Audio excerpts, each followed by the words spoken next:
जय श्री कृष्णा।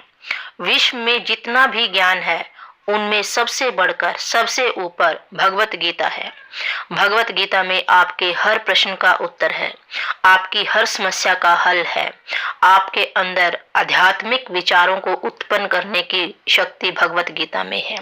आपका चरित्र, आपका व्यवहार सब में सुधार लाने की ताकत भगवत गीता में है।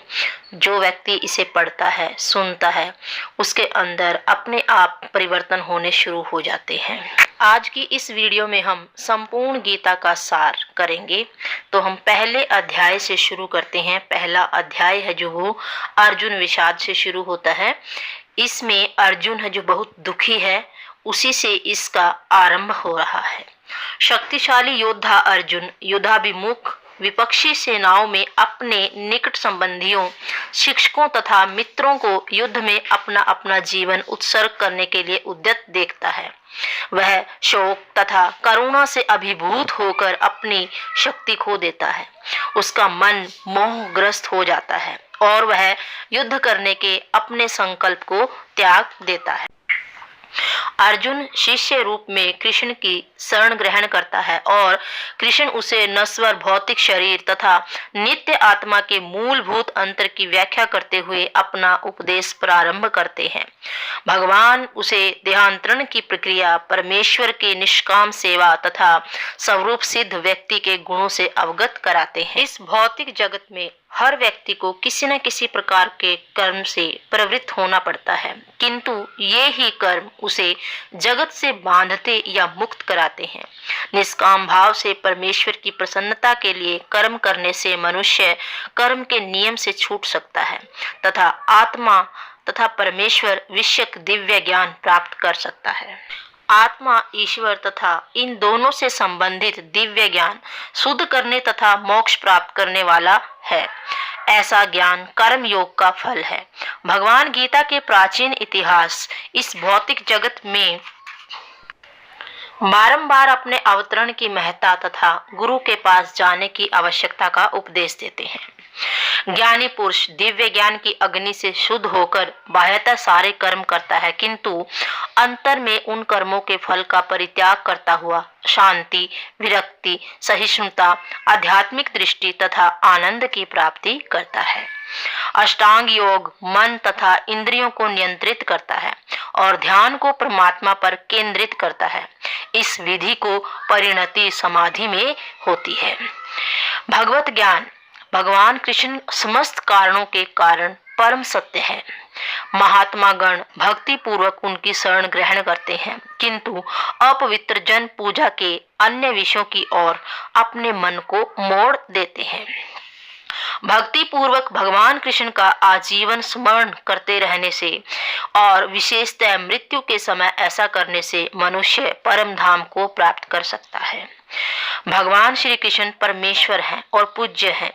भक्ति के माध्यम से जीव उनसे शाश्वत संबंध है। शुद्ध शक्ति और भक्ति को जागृत करके मनुष्य कृष्ण के धाम को वापस जा सकता है। बल, सौंदर्य, ऐश्वर्य या उत्कृष्टता प्रदर्शित करने वाली समस्त अद्भुत घटनाएं, चाहे वे इस लोक में हो या आध्यात्मिक जगत में, कृष्ण की देवी शक्तियों एवं ऐश्वर्य की आंशिक अभिव्यक्तियां हैं। समस्त कारणों के कारण स्वरूप तथा सर्वस्वरूप कृष्ण समस्त जीवों के परम पूजनीय हैं। भगवान कृष्ण अर्जुन को दिव्य दृष्टि प्रदान करते हैं और विश्व रूप में अपना अद्भुत असीम रूप प्रकट करते हैं। इस प्रकार से अपनी दिव्यता स्थापित करते हैं। कृष्ण बतलाते हैं कि उनका सर्व आकर्षक मानव रूप ही ईश्वर का आदि रूप है। मनुष्य शुद्ध भक्ति के द्वारा ही इस रूप का दर्शन कर सकता है। कृष्ण के शुद्ध प्रेम को प्राप्त करने का सबसे सुगम और सर्वोच्च साधन भक्ति योग है। इस परम पथ का अनुसरण करने वालों में दिव्य गुण उत्पन्न होते हैं। जो व्यक्ति शरीर, आत्मा तथा उनसे भी परे परमात्मा के अंतर को समझ लेता है, उसे इस भौतिक जगत में से मोक्ष प्राप्त होता है। सारे देहधारी जीव भौतिक प्रकृति के 3 गुणों के अधीन हैं। ये 3 गुण हैं सतोगुण, रजोगुण तथा तमोगुण। कृष्ण बतलाते हैं कि ये गुण क्या है, ये हम पर किस प्रकार क्रिया करते हैं, कोई इनको कैसे पार कर सकता है और दिव्य पद को प्राप्त व्यक्ति के कौन कौन से लक्षण हैं। वैदिक ज्ञान का चरम लक्ष्य अपने आप को भौतिक जगत के पास से विलग करना तथा कृष्ण को भगवान मानना है।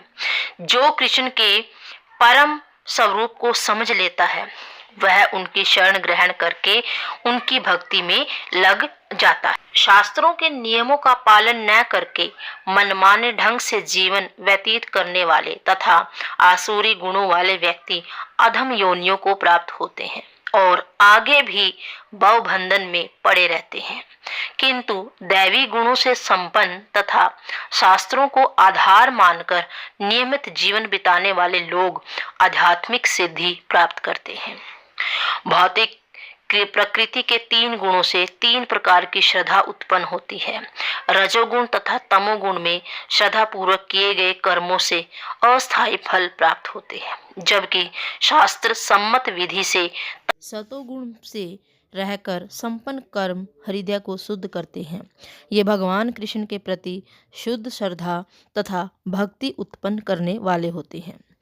कृष्ण वैराग्य का अर्थ और मानवीय चेतना तथा कर्म पर प्रकृति के गुणों का प्रभाव समझाते हैं। वे ब्रह्म अनुभूति, भगवत गीता की महिमा तथा भगवत गीता के चरम निष्कर्ष को समझाते हैं। यह चरम निष्कर्ष है कि धर्म का सर्वोच्च मार्ग भगवान कृष्ण की परम शरणागति है, जो पूर्ण प्रकाश प्रदान करने वाली है और मनुष्य को कृष्ण के नित्य धाम को वापस जाने में समर्थ बनाती है।